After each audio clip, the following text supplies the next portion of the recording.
This is Jenny Naslund. In this tutorial, I will be showing you FOSSweb on ThinkLink. So I've logged into Foss and I'm going to, at first you're going to have to sign up for the different units that you teach. And there's information in the course on how to do that. Once I'm signed up, you'll see your courses or your units show up, and you're just going to click on this little eye to open up the unit. And once it opens, there's lots and lots of information in here for you. Probably the most important for most teachers is this investigation guide. This is your teaching manual. And once it loads, there's lots and lots of information in here that you can use as you're getting started utilizing the FOSS curriculum. So that's your online teaching manual. When I'm done, I just say exit there and it'll bring me back. This next part here is the interactive student ebook, and I want you to notice that it has this teacher student box. Whenever you see that box, both you and the student can view this resource. So, from the student's perspective, if they log in through Clever, just like you will, they will be able to see this interactive ebook in FOSS when they click on the FOSS link. I'm not going to open it here. I actually have it in a different tab just to make it nice and easy for you.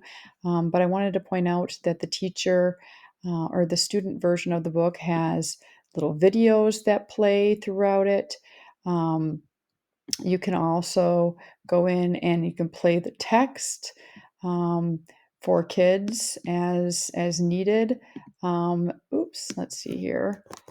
You can, if I flip to the next page here, sometimes they have interactive things or it'll take you to a website. There's different tools over here that kids can highlight, add sticky notes, draw on, magnify. So lots and lots of resources for the kids to use on the interactive book.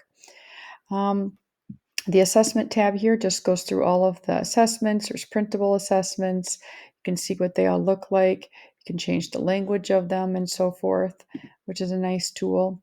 The module resources, this is very helpful as a teacher. Teaching resources, I go in here. There's an overview of the chapter, so that's the teaching guide again. Um, we have teacher prep videos, super helpful when you're doing science. You can go in and watch how to set up every single experiment. It has all of the slides that you can use with your kids. You can open them, online activities, and different streaming videos that you can utilize with your class, all in one little place there. The notebook and teacher masters. So with FOSS, they have teacher notebook pages or student notebook pages that can be printed for the students to do in their science notebook. So this is just the master, so you can print them all in one place.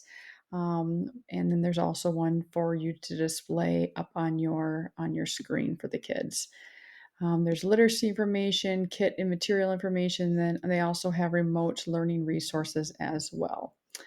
If I keep going through here, once we get into this is super nice too. It breaks it down into each part or each experiment. So, for example, my energy and circuits, it breaks it apart into each thing. So, lighting the bulb, it gives me the teacher prep video right there. I have the focus question for the day, the slides for the day, word wall notebook for the day. Everything I need for that lesson is located right in here. Um, you know, Little pre and post test, all sorts of information. So they have that for each lesson that you teach within the unit. So that's super, super helpful.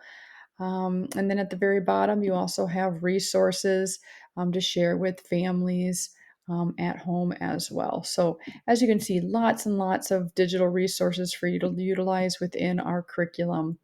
I also want to point out over here in the corner, we have this little question mark. This actually takes you to the ThinkLink support.